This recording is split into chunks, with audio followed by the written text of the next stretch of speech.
This news is presented by वीमैक infotech. CCTV camera लगवाएं, घर को चारों ओर से सुरक्षित बनाएं। लखनपाल जी, अभी हम लगभग इस चर्चा पे हम फाइनल की तरफ बढ़ रहे हैं। अभी एक जो सबसे बड़ी चर्चा है, जो हमारी विधानसभा में, पंचायतों में जो डेवलपमेंट के कार्य हैं, किसी का रोड रुका हुआ है, किसी की समस्या फॉरेस्ट की वजह से रुकी हुई है। बहुत सारे लोग अभी ऐसे हैं जिनके घरों तक गाड़ियाँ नहीं पहुंच पा रही हैं। चाहे वो पर्टिकुलर, अगर आसपास में भी बात करूं तो मैं अभी बढ़नी में ही एक गांव है आपके पास, कई साल पुराने रोड निकले हुए हैं, मैंने भी उसको इशू को कवर किया था। ऐसे गाँवों के लिए सड़कें पहुँचाने के लिए एक प्रतिनिधि की कहाँ तक जिम्मेवारियाँ बन रही हैं और किस तरह से आप लोग जो हैं वो इन सब समस्याओं के समाधान के लिए तत्पर हो रहे हैं? रमेश जी, बहुत ही गंभीर सवाल है जी। और बात हट फिर के फिर वोट की राजनीति पे आ जाती है और लोग इसको पर्सनल, व्यक्तिगत नाराजगी ले लेते हैं। जी। देखिए, हमारे अपने गांव की सड़क है, मेरे अपने गांव की सड़क जी, पिछले 20 साल से रुकी हुई है। हाँ, कोर्ट में स्टे लिया हुआ है, पता नहीं कितनी जगह स्टे लिया हुआ है जी। और कोई उसका फायदा नहीं। वैसे तो ट्रैफिक चल रही है बिल्कुल, लेकिन उसको पक्का नहीं करने देते।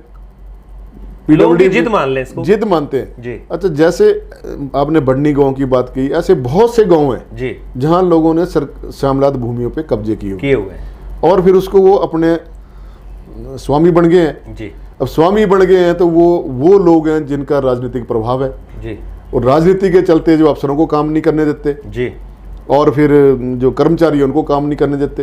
तो ये जो हमारी एक संकीर्ण सोच है, इससे हमें बाहर आना चाहिए। देखिए, जब तक समाज साथ नहीं होगा, समाज सहयोग नहीं करेगा, तो सरकार क्या करेगी जी। इतनी शिकायतें हो जाती हैं कि जो एक प्लानिंग के काम किसी अफसर ने करने हैं या अधिकारी ने करने हैं, वो तो कर ही नहीं पाता है जी। रोज कभी निशानदेही का झगड़ा है, कभी किसी का झगड़ा है, कभी किसी का झगड़ा है। मतलब लोग किसी भी एंड पे जो है कंप्रोमाइज नेचर में नहीं आना चाहते। इससे हमें बहुत समस्या होती है।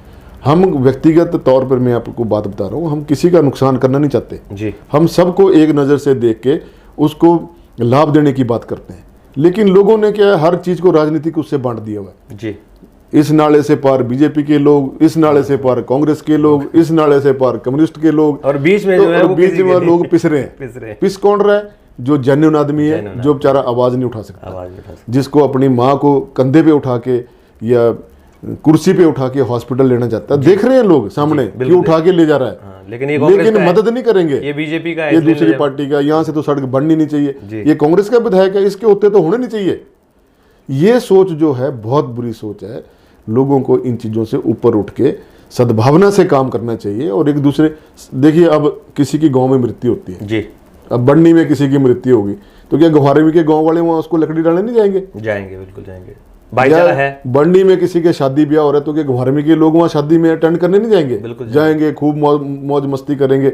लेकिन जब डेवलपमेंट की बात आएगी तो वो तलवारें खींच लेंगे जी, एक दूसरे के दुश्मन बन जाएंगे। तो ये जो चीजें हैं, इनसे हमें बचना चाहिए और लोगों को एक दूसरे की सहायता करनी चाहिए जी। जमीनें भी यहीं रह जानी, सब कुछ यहीं रह जाना। लेकिन अगर कोई चीज बनी होगी, आज लोग टाई पहन के जाते हैं, अच्छे बूट पहन के जाते हैं, सुर्खी पाउडर लगा के जाती हैं महिलाएं, अच्छे अच्छे सूट पहन के जाती हैं, लेकिन जब डेवलपमेंट की बात आती है तो सब वार पार हो जाते हैं। तो ये चीज़ें हमें रोकनी चाहिए और इस तरीके से सड़कों को बनने देना चाहिए, एम्बुलेंस मार्ग बनने चाहिए, हर गांव में बनने चाहिए। वो तभी बनेंगे जब लोग सहयोग करेंगे। हम तो पैसा देना है, सरकार ने पैसा देना है जी, पैसा देती भी है सरकार, चाहे हमारी सरकार हो चाहे ये सरकार हो। लेकिन जब लोग सहयोग नहीं करेंगे तो कहाँ से काम होगा? तो ये एक बड़ी विडंबना है। इसमें मेरा प्रयास रहता है जी कि हम दोनों पार्ट्स को बिठा के उनका समझौता करा के किसी न किसी तरीके से इस काम को कर दें। आपने सर एक बड़ा अच्छा प्रश्न इसमें उठाया है, जो आपने बड़ी अच्छी बात कही है और फेस करते हैं हम सब लोग। और मैं जनरली इस बात के माध्यम से आप तक ये बात, आपके माध्यम से सरकारों तक भी बात रखना चाहता हूँ कि जो श्यामलाद भूमि की बात आ रही है, ये जो आपने पार्टीबाजी की बात करी है, ये वाकई में ही कहीं ना कहीं एक दूसरे को नीचे गिराने की भी बात चल रही है कि यार इस आदमी ने ये जगह कवर कर ली है, उसने गाँव के अंदर खासकर लोगों ने श्यामलाद भूमि को कहीं ना कहीं किसी तरीके से अपने अधिकार क्षेत्र में ले लिया है। सरकारों को इसको लेकर क्या संज्ञान लेना चाहिए ताकि ये सब चीजें भी रुकें और जो लोगों का झगड़े हो रहे हैं आपस में ये भी रुक जाएं? देखिए, सरकार में मैं आपको बड़ी स्पष्ट सी बात करता हूँ कि जो अधिकारी कुर्सी पे बैठा होता है जी। ये उसकी जिम्मेवारी बनती है जी। कि देखिए, जो शामलात भूमि है उसके कस्टोडियन कौन है? सरकार, गवर्नमेंट। बिल्कुल। गवर्नमेंट को जो अधिकारी है वो एसडीएम है, रेवेन्यू का जो अफसर है एसडीएम है जी। और एसडीएम के नीचे तहसीलदार हैं, कानगो हैं, पटवारी हैं। तो जब एसडीएम को चाहिए कि वो पहले तो इसको वर्कआउट करे कि कितनी लैंड जो शामलात है और कितनों के ऊपर कब्जे किए हुए हैं। जी। सब कुछ बना हुआ, मिसलें भी बनी हुई है, बिल्कुल। लेकिन फिर वो हमारे जैसे राजनीतिज्ञ का फोन आ जाएगा कि यार रहने दो, ये हमारा आदमी, मेरा चाचा, मेरा ताया, मेरा नाना, मेरा मासा, मेरा फलाना, मेरा ढमकाना या मेरा पार्टी का वर्कर है। तो वो अधिकारी भी सोचता रहा मरने दो, हमने क्यों पंगा लेना। ये जो एक सोच है, इससे अधिकारियों को बाहर निकलने की जरूरत है।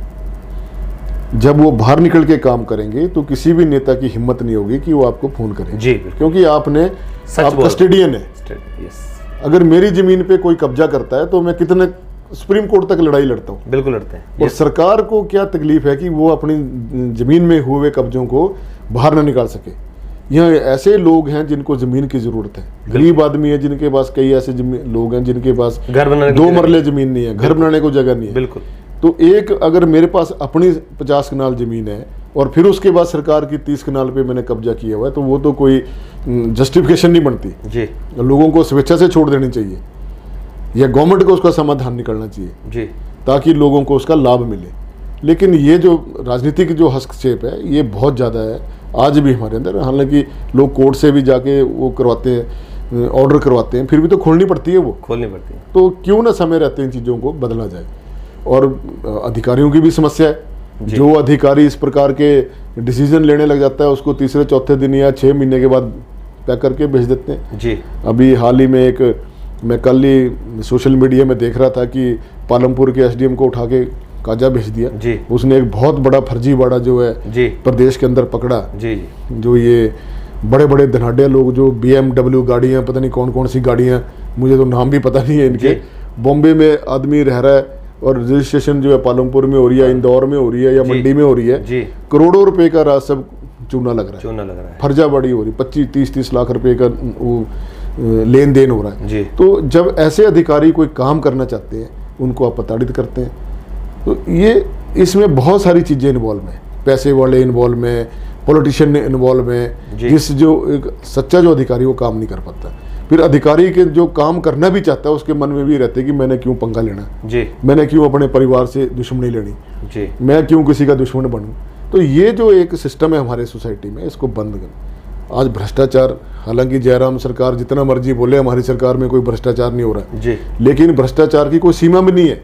बिल्कुल, हमारे पास बहुत रिपोर्ट्स आती हैं, मेरे पास भी बहुत सारी, कि फलां व्यक्ति जी फलाने की ट्रांसफर के लिए इतने पैसे मांग रहा है जी, अच्छा, फलाने की प्रमोशन के लिए इतने पैसे मांग रहा है, लाखों में।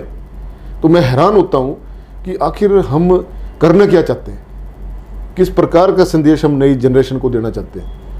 जो हमारे युवा लोग हैं, पढ़े टेक्नोक्रेट हैं, अच्छी अच्छी पढ़ाइयाँ करते हैं, मेहनत करते हैं, रात दिन सपने संजोते हैं कि मैं बड़ा होकर ये बनूंगा वो बनूंगा, लेकिन हम कैसा जो व्यवस्था को तैयार कर रहे हैं ये सोचने की बात है।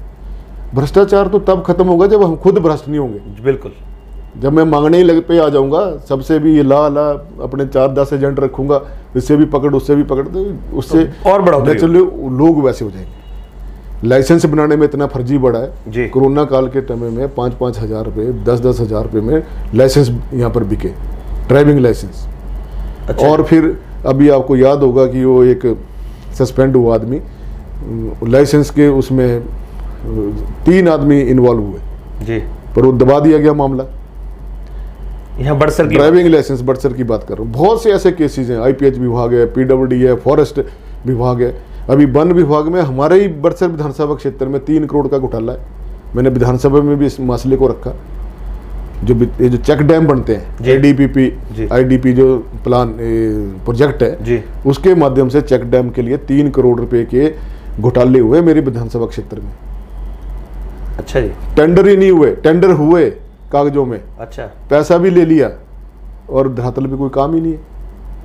तो ऐसे कार्यों के ऊपर तो आपको प्रकाश डालना चाहिए। डाला मैंने, मैं तो कल विधानसभा में भी अपने वक्तव्य में बोला। मैं चाहता हूँ कि आप उनको जीवन उत्साह के माध्यम से रखें, क्या वो चीजें रखेंगे मैं आपको बताऊंगा जी, जैसे मेरे पास पूरी जानकारी आ जाएगी आपको मैं दूंगा जी।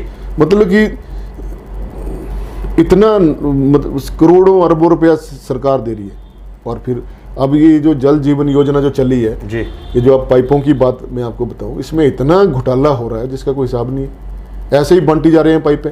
जी, सरकार ने कहा कि हम हर घर में नलका लगाएंगे। जी, अब उसमें क्या कर रहे हैं, 5 पाइपें दे रहे हैं, फिर बोल रहे हैं ये अब एक घर में अगर 50 पाइपें लगनी है, उसका बस्ती में कहीं दूर घर है जी, उसको 5 पाइपें देके आप क्या दर्शाना चाहते हैं? 45 कहाँ से लाएगा? कहाँ से लाएगा? उसके बीच में जो वो बंदर बांट हो रही है वो एक बहुत बड़ा घोटाला है। और जब माननीय हमारे विधायक हैं दफाला जी ज्वालामुखी से, उन्होंने प्रश्न लगाया था सदन में जी, हाउस में, तो वहाँ पे माननीय मंत्री जी ने आश्वासन दिया कि ऐसी कोई स्कीम नहीं है जी, कि 5 पाइपें देने वाली या 3 पाइपें देने वाली। सबके घरों में सरकार की योजना है कि हर घर को नलका हो, चाहे उसमें लगे 50 पाइपें, जितने भी लगे। ये जो बीच में जो घाड़ा माड़ा कर रहे हैं कुछ कर्मचारी और अधिकारी मिलके, उससे लोग परेशान हो रहे हैं। पता नहीं कितने टेलीफोन आते हैं मुझे रोज जी, कि जी वो 5 पाइपें से तो हमारा नलका नहीं लग रहा है, अब 20 पाइपें दिला दो। तो मैं किसको बोलूँगा? मैं भी तो अधिकारी को ही बोलूँगा ना कि भाई इसको 20 पाइपें दे। हाँ करता हूँ जी मैं कुछ, भाई कहाँ से करेगा तू? जब तूने दी उसको 5, अब 20 कहाँ से लाएगा? तो कहीं ना कहीं तो घोटाला है ना जी। तो इस प्रकार के जो एक सरकारी पैसे का जो दुरुपयोग हो रहा है, ये बहुत बड़े भ्रष्टाचार है। और इसको हमने बड़े जोर शोर से विधानसभा में भी उठाया, अभी फिर उठाएंगे कि इस प्रकार से जनता के पैसे का जो दुरुपयोग हो रहा है और बंदर बांट जो चली हुई है, और उसमें सब स्टैंडर्ड की जो पाइपें आ रही हैं जी, जो जरा सा रेंच मारो टूट जा रही हैं जी। तो ये बहुत कंप्लेंट्स आ रही हैं। उसके बारे में हम पूरी वो करेंगे आने वाले समय में।